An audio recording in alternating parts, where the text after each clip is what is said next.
Hello, Clarice. Sorry about that. Hello, and this week on J&B Talk F1, we'll be talking about the 2016 calendar that was recently released and its bumper 21 race schedule, as well as an update on the injured Jules Bianchi, who still sits in a Nice hospital, as well as looking at the new F1 game. I'm Jawad Yakub as always, and joining me is Baden Westerweller. How are you this afternoon? I'm very well, thank you. Great to be here once again. Yeah, so get stuck straight into it then. And the 2016 F1 calendar has been released last week and shows a bumper 21 races with 14 of them back to back. Australia will sit at the top as the opening race of the season, albeit it will be on the later date of April the 3rd. And Abu Dhabi will see the conclusion of the season on November 27th. Azerbaijan Azerbaijan has been slated in as the European Grand Prix. The last time we had a European Grand Prix was Valencia back in 2012, and that race will take place on July 17th between the Austrian Grand Prix and the German Grand Prix. Germany still an unknown as to which circuit it will be run at, but contract dictates that it will be at Hockenheim. So what are your thoughts, Baden, regarding this 21 race calendar?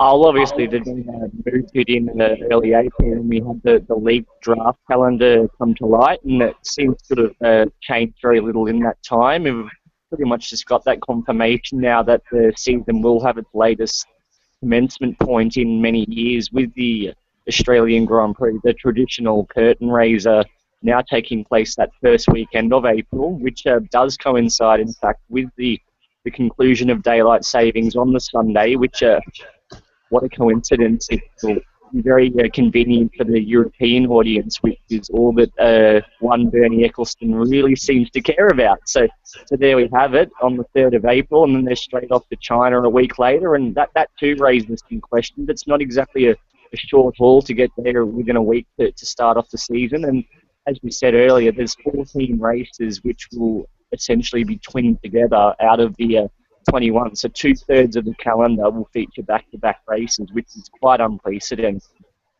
Yeah, and what about, having more frequent race weekends? Is it good in terms of, a team's point of view or a fan's point of view? What would you say about that?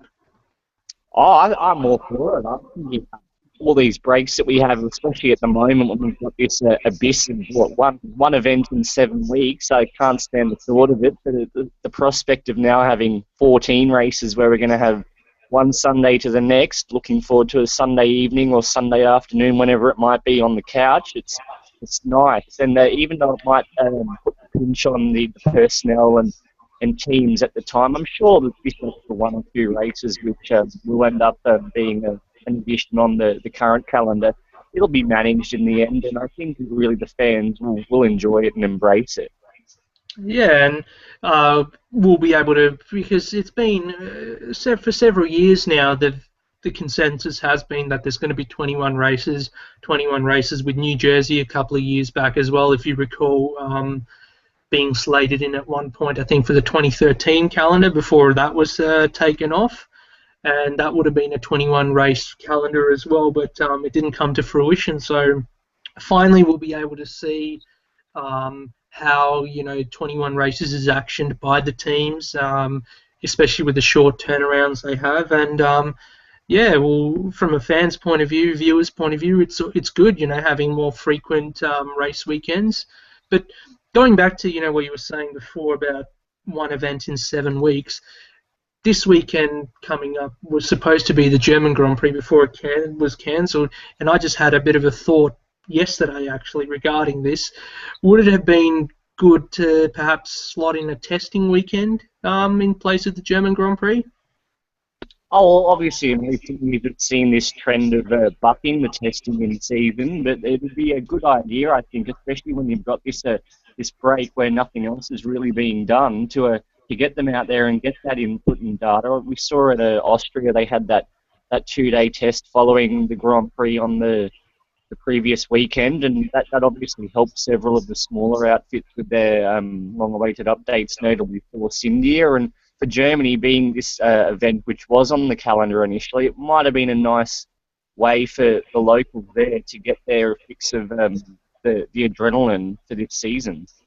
Yeah, exactly. Even if the test was held, say, at Silverstone, for example, which had a pretty record turnout, as we discussed last week, for their British Grand Prix, if they had it at Silverstone and invited fans along, it would have been a great way of, still having some action on when, now we've had to wait 3 weeks until Hungary, which is still in a week's time. Yeah, it's going to be strange. Really, we're going to have this almost anticlimactic build up to Hungary, and it'll be like, oh, thank God it's back. And then straight after that, we've got a month to kick our heels. It's really going to take the wind out of the season, which has been shaping quite nicely, it must be said, ever since the Spanish Grand Prix when Nico Rosberg's really shifted his challenge to Lewis into high gear. Exactly, and just we've seen that with the V8 Supercar Championship this year, for example, here in Australia, how the big breaks in between does take away the momentum and also the, I guess, excitement, if you will, from a viewer's point of view. That we've got this is what happened this weekend. We're looking forward to the next weekend, but we're waiting 3 or 4 weeks for it to come. Yeah, it's been really. I think. Well, we have seen, of course, V8s have taken a leaf out of the F1 condensation effort, and they're both pretty much going to run these condensed calendars as of next season, where we'll start obviously the traditional Clipsal opener in early March prior to their support gig at Melbourne, but the season will now finish a lot earlier, and as a result, there will be a 2 or a maximum of 3 week turnaround between each event, which is it's a good sign. Yeah, it should be 2 weeks should be maximum between race weekends.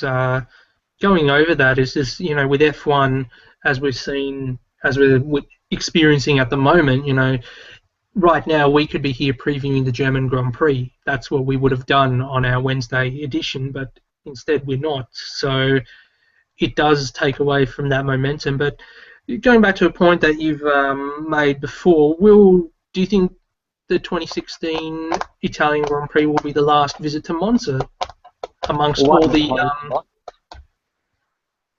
regardless of you could say that the excitement factor in previous editions, it's obviously not had the number one status there in recent years, but from the aura perspective, it's irreplaceable. It's up there, probably only second to Monaco and arguably Belgium.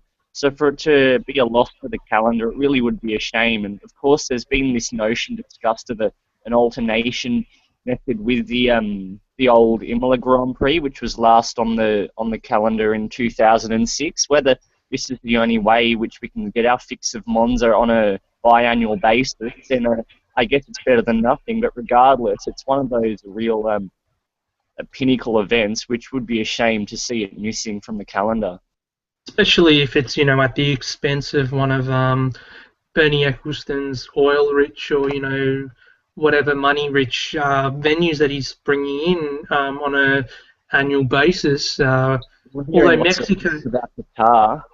yeah, although Mexico this year is returned to an old venue, which is great for people who have seen it before, who watched them race at this circuit before, and also for new viewers as well who want a piece of history. But venues like Baku and Azerbaijan, for example, no one would have thought to even going there initially, and now suddenly F1 is the F1 circus is off there. Do you want to elaborate a bit more about that? Oh, it's almost a surprise these days when we see them harking back to the old classic tracks of Austria and Mexico going even further back. What's next? We might get Manny Corr back or Paul Ricard even. One would hope that we go back to a French Grand Prix, but it seems like the hopes for that have been dashed again.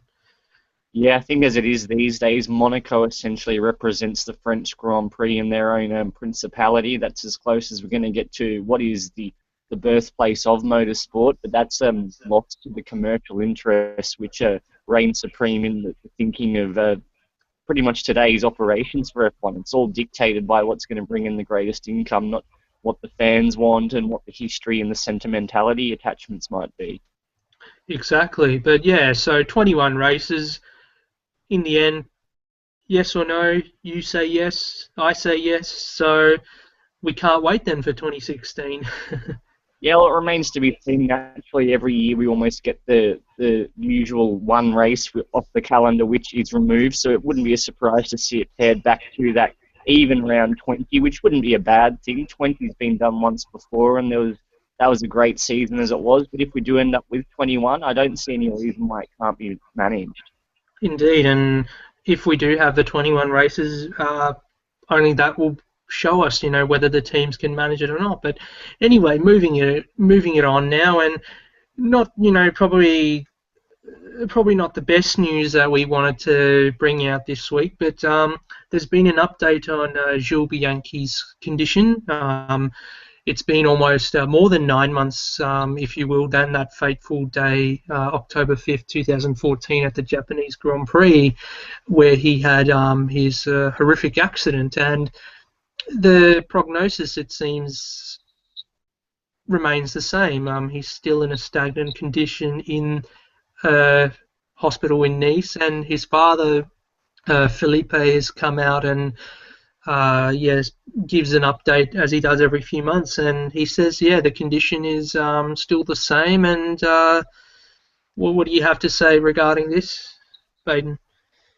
It's not entirely unpredictable considering the previous updates. Nevertheless, it really is quite harrowing when you hear the exact words coming from his father, because obviously everyone's an optimist in their inner core, even if on the exterior it has always looked quite grim ever since that fateful afternoon at Suzuka. It never really did look promising, but with this news now, it really does beg the question. You don't want to ever consider it, but sooner than later there's going to have to be some hard calls made, and it's really quite a shame when you do consider that Bianchi, and it's been discussed in the past, a huge future which beckoned for him. Obviously, there was that talk that he had signed a Sauber deal that very morning, and he was pretty much on track to join Ferrari perhaps in 2016, if not 2017, and look where he's at now. It's really just the whole situation. It just compounds the reality. Yeah, it's very disheartening to, read this sort of news afterwards, that he'd signed a Sauber deal on the day of the accident and on track to becoming a Ferrari driver. It's just, yeah, it's not the sort of thing that, as motorsport fans and whatnot, it's very disheartening to hear. But got some quotes here from his father, who he said, in general, progress needs to be made in the first 6 months, referring to obviously his condition. He's still comatose. It has been 9 months now, and Jules has still not woken up, and there is no significant progress. So yeah, basically, he is fearing from what he said in this report. He is fearing the worst, and he said something like, as well, it is certainly more terrible, his condition at the moment, than if he had died. So yeah, that's just not at all what we want to be hearing. We were all optimists and whatnot, but yeah, what do you make of that then? Yeah, well, when it's put like that so starkly, that they really do hit home that the situation is very bleak, and naturally what we saw with Michael Schumacher when he did come out of that deep coma within that 6 months time frame, and we have heard some slightly promising news, I guess you could call it that, in recent days and weeks, that he's making those small inroads, and also leading into this very poignant quote which Bianchi himself had made about in relation to Michael Schumacher, saying if he was ever in a circumstance to have an accident like Schumacher did, he wouldn't even accept it if he couldn't even drive anymore, let alone be functional as a human being, due to the fact that he was just so attached to his career as a racing driver. That was pretty much what he had known, I guess, since he was a child. Yeah, and I guess you've got to respect that. You've got to respect, his what he said and whatnot. And if it does come, that is, parents have to make his family have to make the decision. Then we can only sit back and respect the decision being made. But Yeah, we're still very much, our thoughts are still very much with Jules and his family. Same with Michael as well, although, we're hearing some positive news regarding Michael's recovery. We still hope that both of them make it through, and yeah, hope to hear some positive news soon. Oh, absolutely. It's a long process. With thinking back to Michael now over 18 months ago, that day feels really like it was yesterday. And naturally, Jules was now 9 months ago, 8 months ago, and that really, it's going to be hard to ever forget that memory of that bleak afternoon in the rain that's seared into the minds of many. Yeah, well, when we were, discussing this off air once again, talking about that afternoon, we both sort of came to the admission that even before the race, things just something felt really off. Something felt really eerie about it. For me personally, it was to do with the trepidation over the starting time. There was a lot of debate considering the weather on that day before the race, saying, "Oh, we should bring the starting time before. We should bring it, we should bring it forward and whatnot." But yeah, because the race because the race was in Asia, it wouldn't sit well with the commercial rights holder in terms of European viewership, so it had to go ahead at the right time. But I think this is all, you can throw it out the door basically, these sort of comments. It's just what we had thoughts initially on the day. Obviously, it was very raw at the time, but yeah. But then again, last year it was pretty grim in terms of sportsmen and head injuries. We had Michael obviously in no, it was December 2013, but it carried over into January.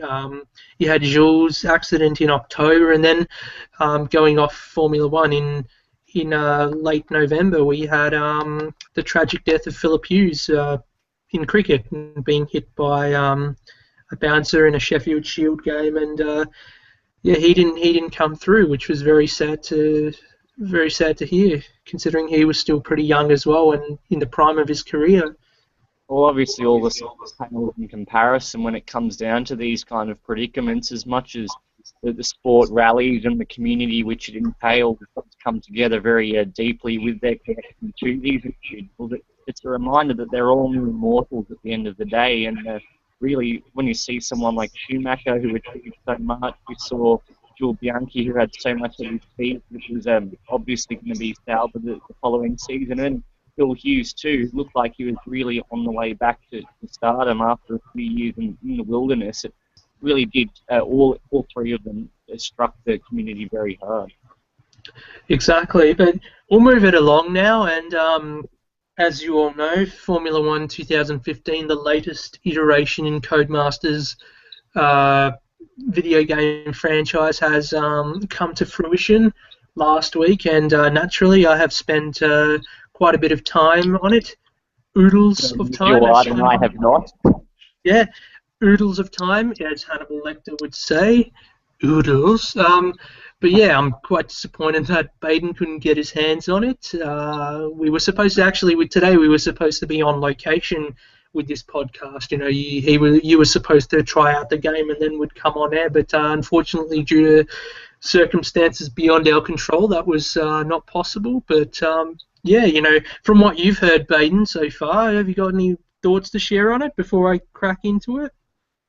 Well, based on the previous couple of efforts, I had my own trepidation about this game, and naturally, from circumstances, it wasn't possible for me to make the investment in this game quite yet due to the personal sort of circumstances that everything's all over the shop at the moment. So it was going to happen sooner rather than later. But from what I've heard in recent days, from such as yourself and the general community reviews, I've got my doubts now that it's possibly not going to happen for me. It just really sounds like this lack of the very simple modes which are present in previous editions, namely career mode, and it's a glaring omission now to see that that's not there. And even further beyond that, it just seems as though even the simple features of the now championship mode, where you play as one of the official drivers, it's very much a bare-boned effort.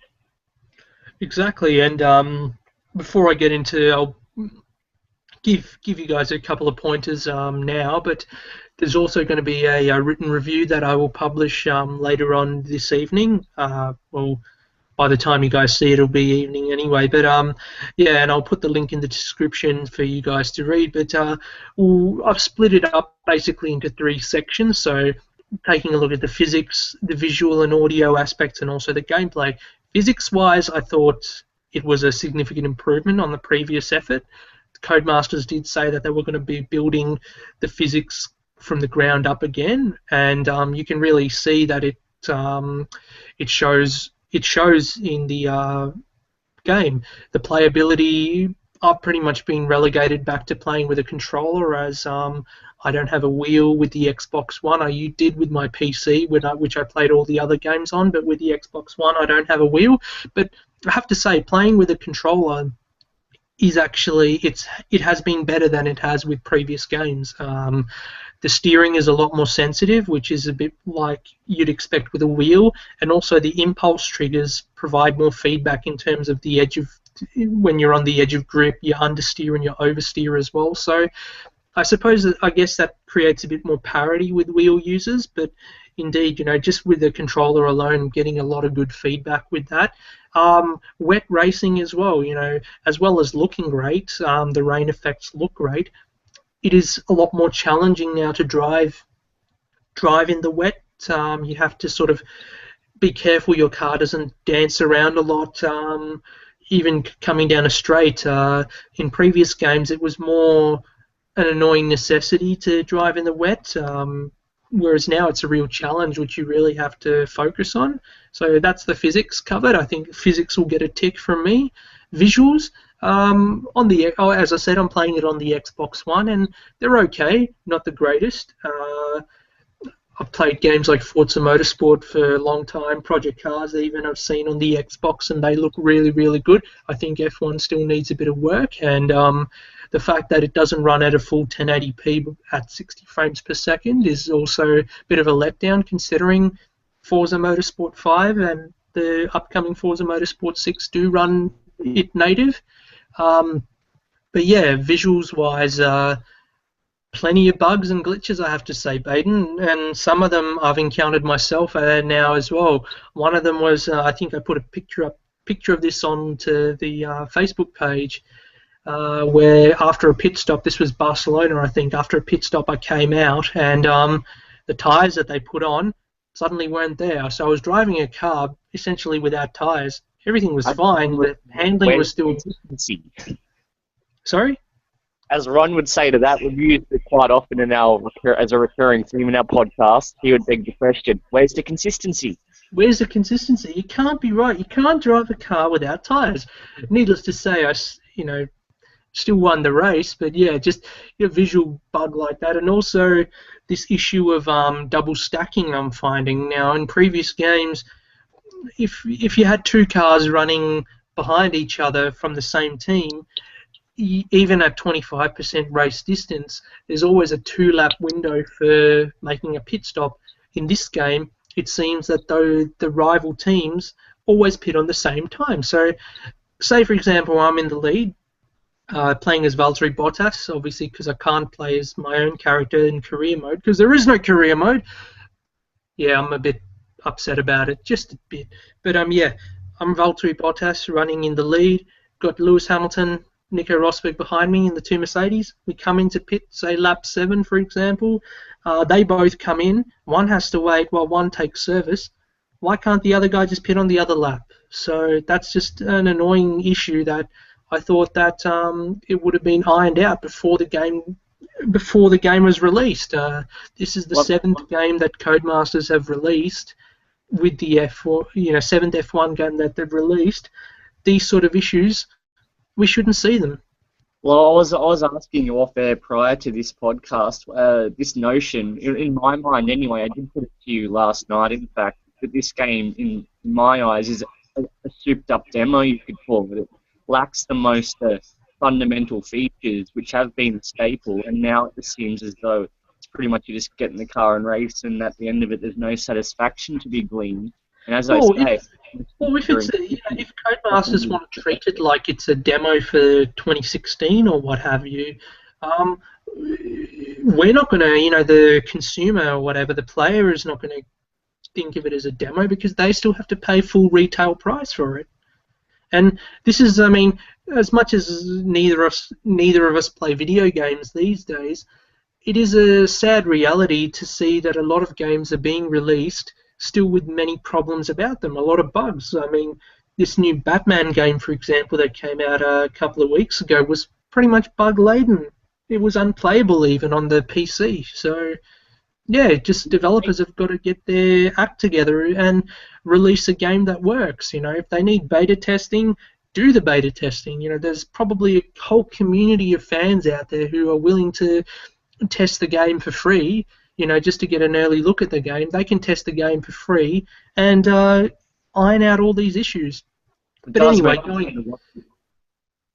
make continuing with it, the broadcast style presentation is a nice addition. You can see the podium sequences now with the drivers, and you've got David Croft and Anthony Davidson providing commentary, albeit generic commentary. It's still a nice feature to have. During practice sessions now, you can, whilst you're sitting in the garage, you can ride on board with other drivers. So you can be sitting in the garage and you can say, oh yeah, Kimi Raikkonen's out doing a lap, let's follow him, and use all the different camera angles and whatnot. So that's a pretty nice addition. They put in the 2014 content as well, so the full 2014 season is in there, and they haven't just copied and pasted over. They've actually updated all the visuals for it as well. So all the cars look nice and shiny. They've updated the steering wheels, and of course the character models as well for the post-race sequences are there too. So you can see guys like Adrian Sutil and Jean-Eric Verne, Kevin Magnussen, all the guys who are not around this season. You can see them there as well.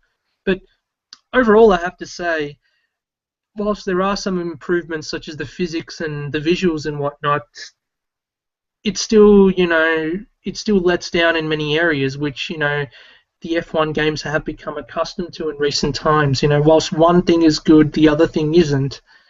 I mean, you look at the MotoGP games by the Milestone developers. Sure, the graphics may not be the best because probably they don't have the budget to do that, but they still have so many different features. You can race bikes from the early, from the 500cc category, back then. You can race as guys like Daryl Beatty and whatnot, and still race in the 2015 season. You have the 2014 season. You got Moto 2, you got Moto 3. You can own your own team and everything. There's so many features, and with this having only a couple of features, it begs to be asked, how many hours of gameplay you're going to get out of it if you're not a hardcore player. Oh, absolutely. Like, based on what you've said, it's a compelling case to give it a miss this year, which is sad considering the hype, which I personally have been really attaining as a result of playing previous games. Exactly, but yeah. So as I said, I'll have the review up, and I'll put the link in the description for you all to read.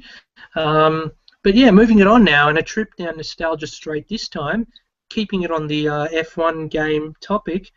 Let's talk about some of our favourite F1 game memories.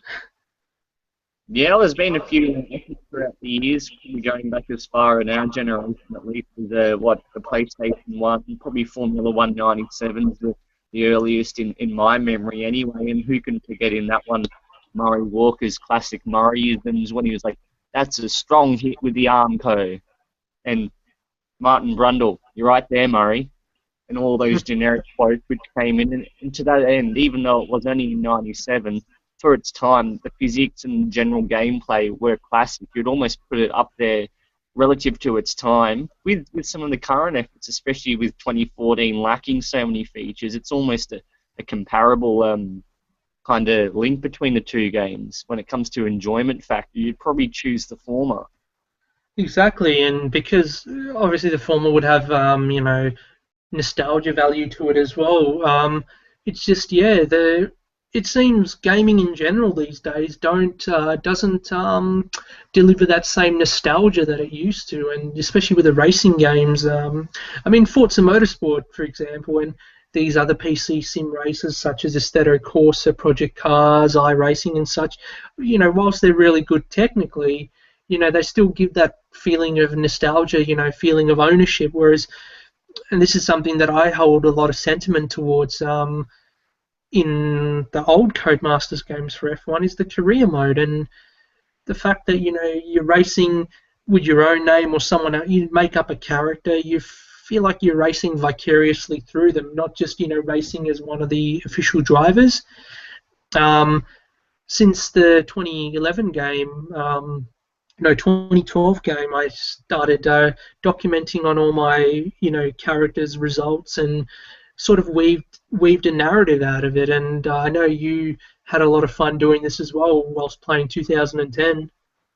Oh, absolutely. It was good to utilise my eye profession, hopeful eventual profession in the Formula One paddock by means of virtual press releases regarding my fictional character in his quest to become champion, starting off with what was it in 2010 mode, which is the only game I've actually had access to of late. I was firstly at a Lotus knee Caterham until their demise, and I was off to Renault and then McLaren, where I was able to, as you say there, weave a narrative very nicely into you could call semi-professional press releases, which really gave my fictional character quite a bit of a human touch.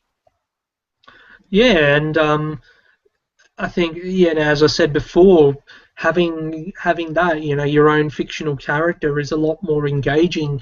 You feel a lot more immersed in the action than you do playing as one of the because Grand Prix mode, quick race mode, or whatever has been around for a long, long time in all the other games. But how often did you or I say go and play those? Play as a Daniel Ricciardo or a Sebastian Vettel or whatever. Then go and play career mode, play as yourself, become world champion, and beat essentially everyone else around you.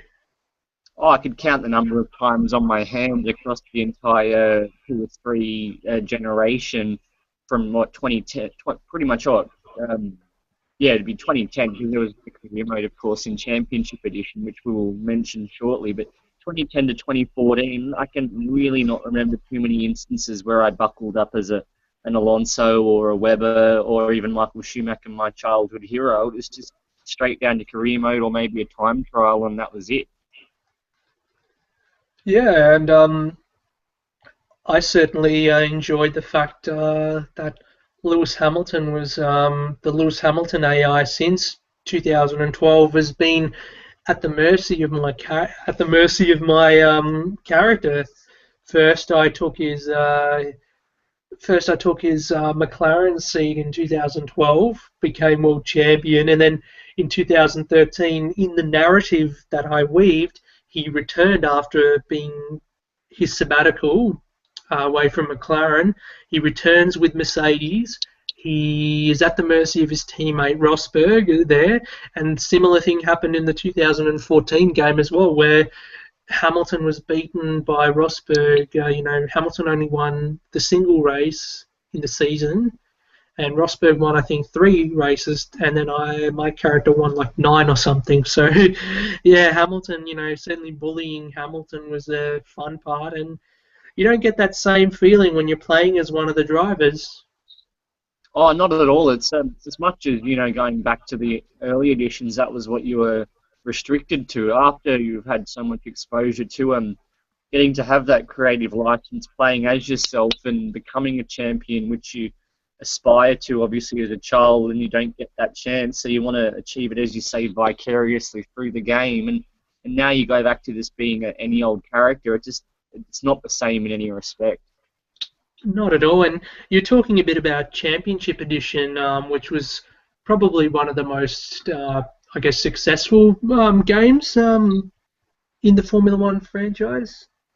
Yeah, indeed, it was the first effort for the PlayStation 3 console, and that was prior to Sony losing their license, and then we did endure that a 3 or 4 year hiatus before Codemasters got their first iteration on the ground, whether you were with the Wii console with 2009 or the 2010 version, which which on that point as well, 2010 does have sentimental value, but more on that in a moment. But for the Championship edition, yes, that game really was quite polished. I can recall some of the physics on that in the, mechanical failures and the like. That was really quite compelling and very enjoyable to play, especially the wet weather factor of the rain. It almost did a better job simulating reality than we saw in some of Codemasters' earlier records. Exactly, and it became a real challenge, I think, for some people, especially with the mechanical failures. I remember a lot of people just becoming frustrated with the fact that they couldn't finish a race because of the mechanical failures and retirements they would have to suffer. But yeah, going back to those games, as I said before, they all have nostalgia. Whereas I think the only game in the Codemasters series I can say that I feel a lot of nostalgia with was the 2012 game. I thought, for me, that's probably my favourite personally in the series. Well, that's where it did peak for me. In fact, I haven't bought a game physically since that year. It's only been either giving it a miss, playing it through someone else, or buying it digitally. And as it stands now, 2015, I'm really in two minds whether I'll even invest in it. So 2012, I concur with you. That game really was the culmination of 2010 and 2011. They seemed to just about have it right, and for whatever reason, it hasn't quite been the same since, even with 2013's edition of those classic nostalgia features. Exactly, and I think that about wraps it up for this week. As I said before, I'll put the link in the description for the review that we'll be doing, but also just a bit of a preview as to what we're going to be doing from next week onwards. Every Monday night now, we're going to record a short 2 to 3 minute preview, if it were, of what we're going to be discussing on the Wednesday. So it'll just be a preview of the topics and nothing more than that. So we look forward to bringing you that on Monday for next Wednesday's edition. As we said before, there's no racing on this weekend, so I guess you can put your feet up and try and do something else, play a bit of F1 2015 if you've already got it. But yeah, Baden, thanks for joining us again today, and we'll see you guys next week. Bye.